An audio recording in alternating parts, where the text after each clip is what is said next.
Hello students. Today we're going to be discussing height and weight, vital signs, including blood pressure. The first thing we're going to discuss is height and weight. You will find instructions on how to do a height and weight on page 104 of your textbook.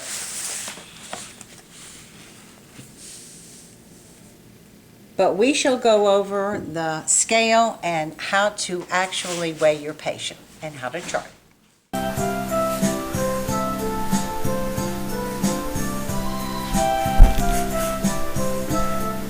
This is for measuring the height, and it is two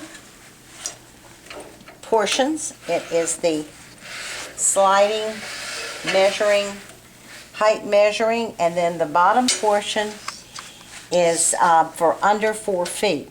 Notice that here is your 3 feet, here is 4 feet, and then up here you will see 5 feet, here's 4 feet, here's 5 feet, and here is 6 feet. Okay, so when you go to measure your patient, you want to make sure that this is on top of their head at an exact right angle. When you do that, then you come down here and you find how many feet. This is 5 feet. This is 1 inch, 2 inches, 3, 4, 5, 6 inches. So if this was what we measured for our patient, that would be 5 feet 6 inches. But notice when we look closer, that between the 1 and the 2, there are increments, little lines between the 1 and the 2. So this is 5'1", and the first little increment is a quarter. The second increment, which is a little bit longer, is a half. The third increment is 3/4, and the fourth increment is 3. So when we're reading our height, we are reading from up here downward. So it would be 5 feet 6 inches, because we read here and then we read down to the 6. On this side are centimeters. So if you were going to report out your height in centimeters, you would use the left side. But here in the United States, we report out our height in feet and inches.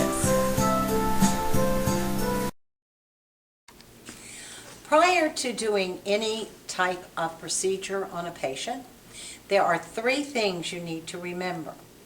Number 1, you must identify your patient. Number 2, you must wash your hands.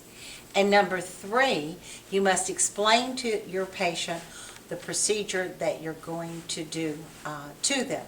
For example, and your name is? Laura Judge. And what is your birthday? 12/7/81. Thank you. Excuse me while I wash my hands. Make sure that your hands are completely dry. Today we're going to check your height and your weight. We're also going to check your temperature, your pulse, your respiration, and your blood pressure. Have you had these procedures done before? Yes. So you know what to expect. Yes. All right, thank you. In order to get an accurate height and weight, I'm going to ask you if you would please remove your shoes. Okay.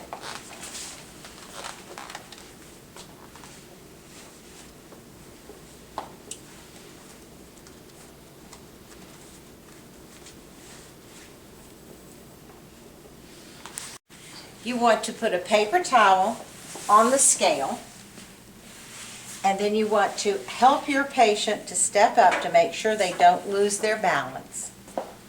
You want to have your patient for height facing outward. Then you want to raise the arm well above their head so that when you swing the arm up, it doesn't touch them. Then we want to bring it down till it touches the top of their head. It rests on their head, and you want to make sure it's at a 45-degree angle. We don't want it up like this, and we don't want it down like this. We want it to be at a 45-degree angle. I want to help my patient off the scale, and I want to read her height.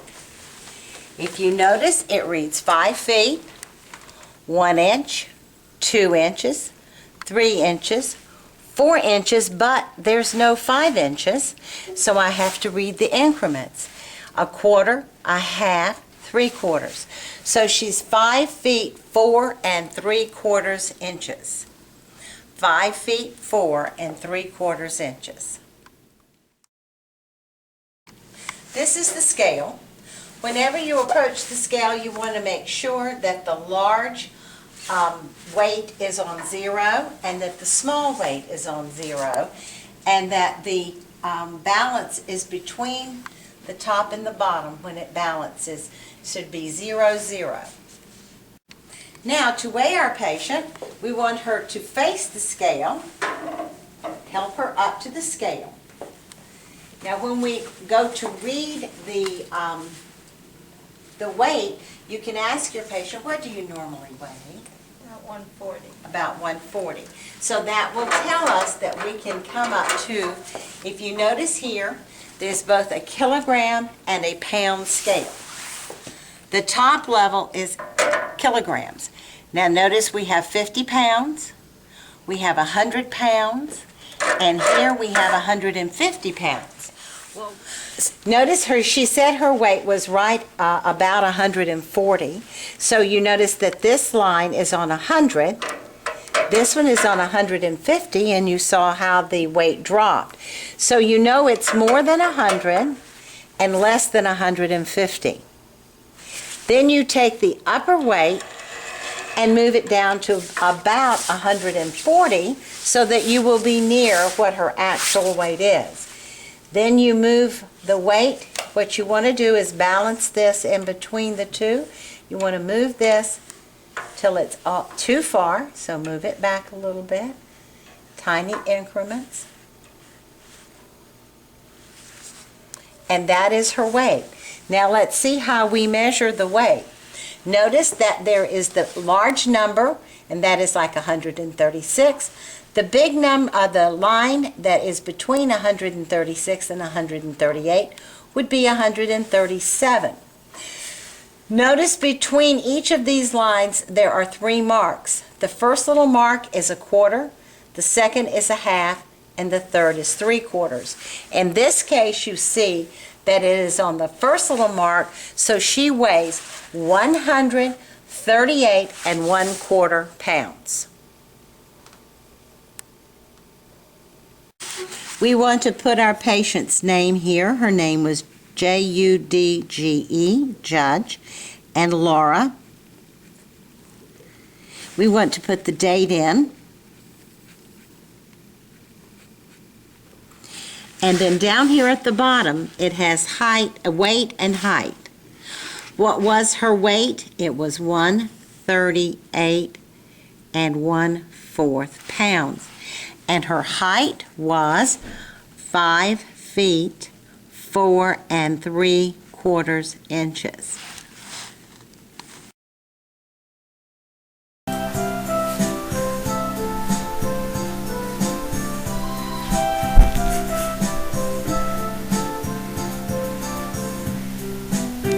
Next, I'm going to demonstrate for you the temperature, how to take a temperature.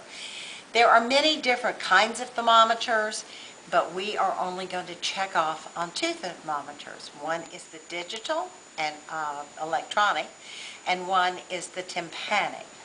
You will have a check-off sheet, again, showing you how you will be graded for each of the types of thermometers, whether it's the electronic or the tympanic. You will find on page 117 of your book an entire explanation of thermometers and exactly what the temperatures tell you about your patient. They will go over the mercury thermometers. They will go over several different types of thermometers. But remember, we're only going to use the digital thermometer and the tympanic.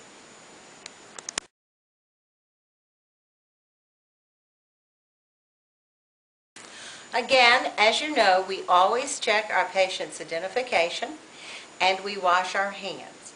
But since we have already checked this patient's name and identification for the height and weight, we will continue on. All right, Ms. Judge, we're going to take your thermometer. Have you had anything to eat, drink, or have you smoked within the last 30 minutes? No. All right. Always check to make sure your patient has had nothing in their mouth for 30 minutes. This is your digital electronic thermometer. The way we do this is we remove the probe and it reads 1.88. Then it will beep and it will let us know when it's time to take the temperature. And it is. Put your probe cover here on the thermometer. That one didn't take. There we go. The probe cover is on it. Place it under your patient's tongue. Close your mouth, please. Hold it under your tongue. The thermometer will have a little circle of lines around it. Then it will read the temperature, 98.7. And then to get rid of the probe, you press the blue button at the top.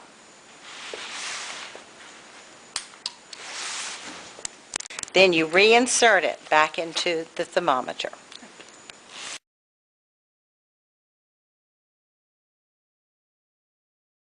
Next, we're going to do the tympanic thermometer. Obviously, whether your patient has drank or eaten or chewed anything or chewing gum, doesn't matter because we're not going to be measuring this in the patient's mouth. This measures the core temperature of the body, so the temperature for this one is going to be different than for under the tongue. We want to remove the tympanic thermometer from its little housing. Inside, we want to press to get a cover on the earpiece. And then we are ready to take our patient's temperature.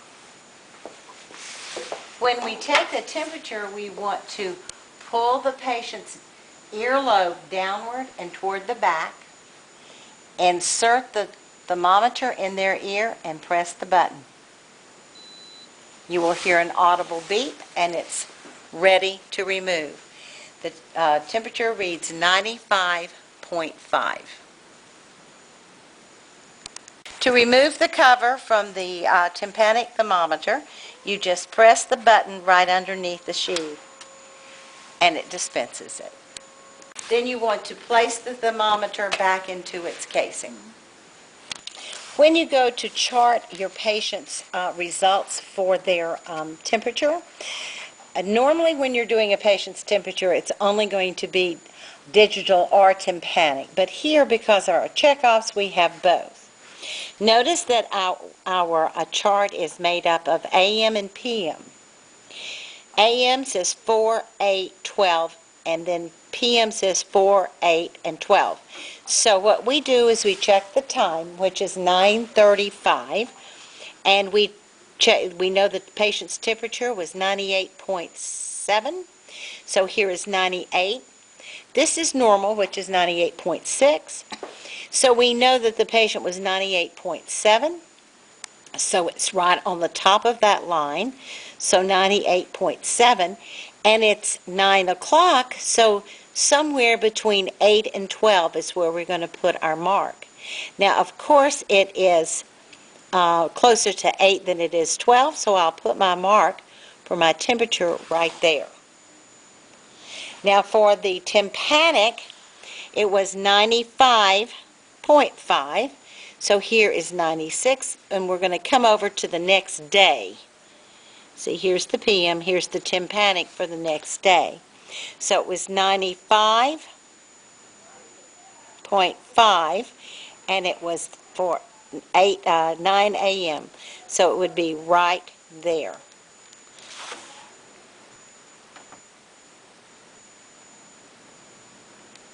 We check our pulse and respiration. What we want to do is to pick up our patient's wrist, and then we're going to find the pulse using our 2 fingers and the thumb on the back of the hand. We do not want to use the thumb because we have our own pulse in our thumb, and we could be feeling our pulse, not our patient's pulse. Now I want to find her pulse, and I have. And then I want to count for 30 seconds if it's normal and a full minute if it's not. So I can check my clock in the classroom. You want to count the pulse beats like for 30 seconds, and then you want to multiply by 2 to get the entire minute pulse, because the pulse is reported out as beats per minute. So I'm going to start now.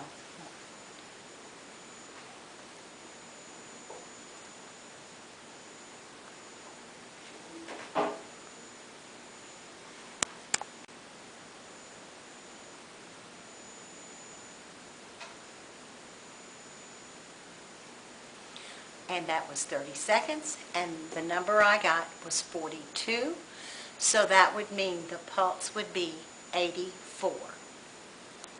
Now when you're reporting out pulse, don't forget, as your book tells you, that you have to report out recognize both the rhythm and the character of the pulse.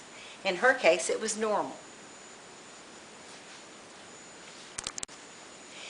As you're taking the pulse, or after you take the pulse, do not move your hand, because you never want to let your patient know that you're taking their respiration.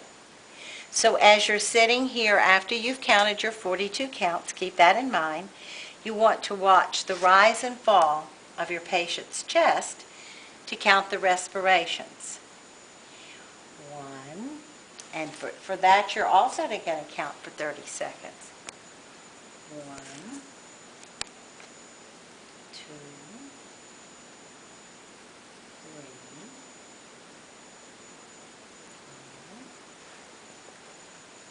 3, 5, 6, 7, 8, and that was 30 seconds. She had 8 respirations in 30 seconds, so that would be 16 in 1 minute. You also want to remember to report out the type of respiration that your patient is having. In this case, it was normal. Refer to your book to know all the different types of respiration. Again, when we are ready to chart our results, we want to go to the time, which would be 9:30, and we want to go to the 84, which was our pulse. So this line here would be 85, so it would be right down below that line. That's for the pulse. For the respiration, it was 16. So this is 10, 15, and this would be 16 right above it. You will find a discussion in your book on pages 125 through 128 for both pulse and respiration. The blood pressure is discussed in your book from page 129 to page 138. Be sure to read it and know all the information.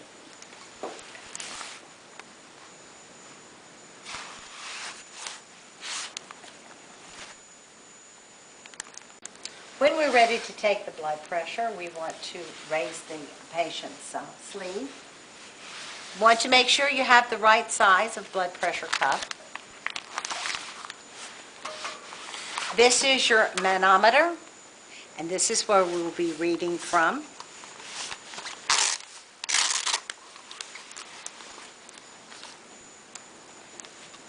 This is the right size for our patient. When you look at your cuff, notice that it has an artery index marker. You want to put this above the pulse. So you want to find the pulse in the arm so you'll know where to place the artery index marker. It's usually found right in the center, in the antecubital area.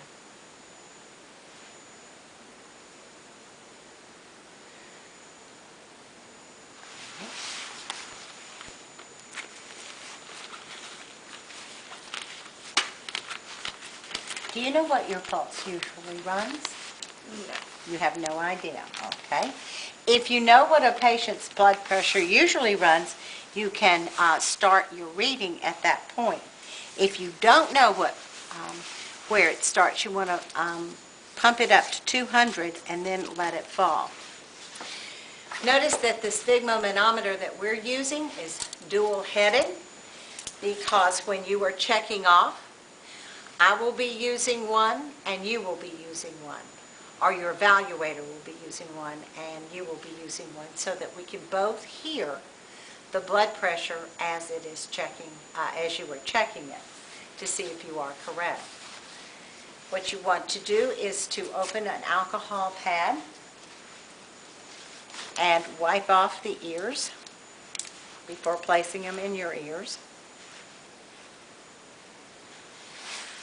You want to point the earplugs backward so that you can hear.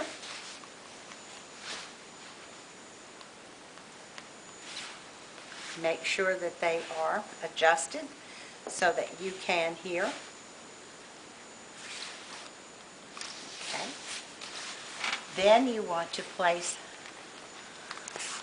the sphygmomanometer right on at the end of the artery index marker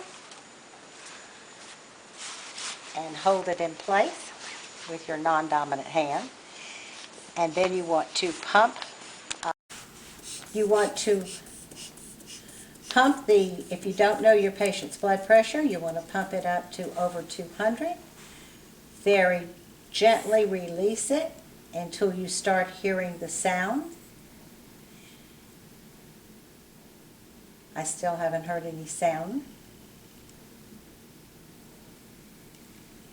I just started hearing sound, so it was at 110. I continue to hear sound.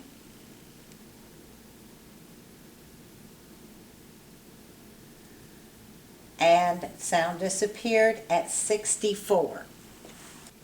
As you can see, when I was reading Ms. Judge's blood pressure, I started hearing the sound at 110. That would be her top number. And I stopped hearing the sound at 64, which would be her bottom number. So her blood pressure would be 110 over 64. 110 is when her heart is beating at work, and the diastolic is the bottom number when her heart is at rest at 64. I want to remove my blood pressure cuff from my patient.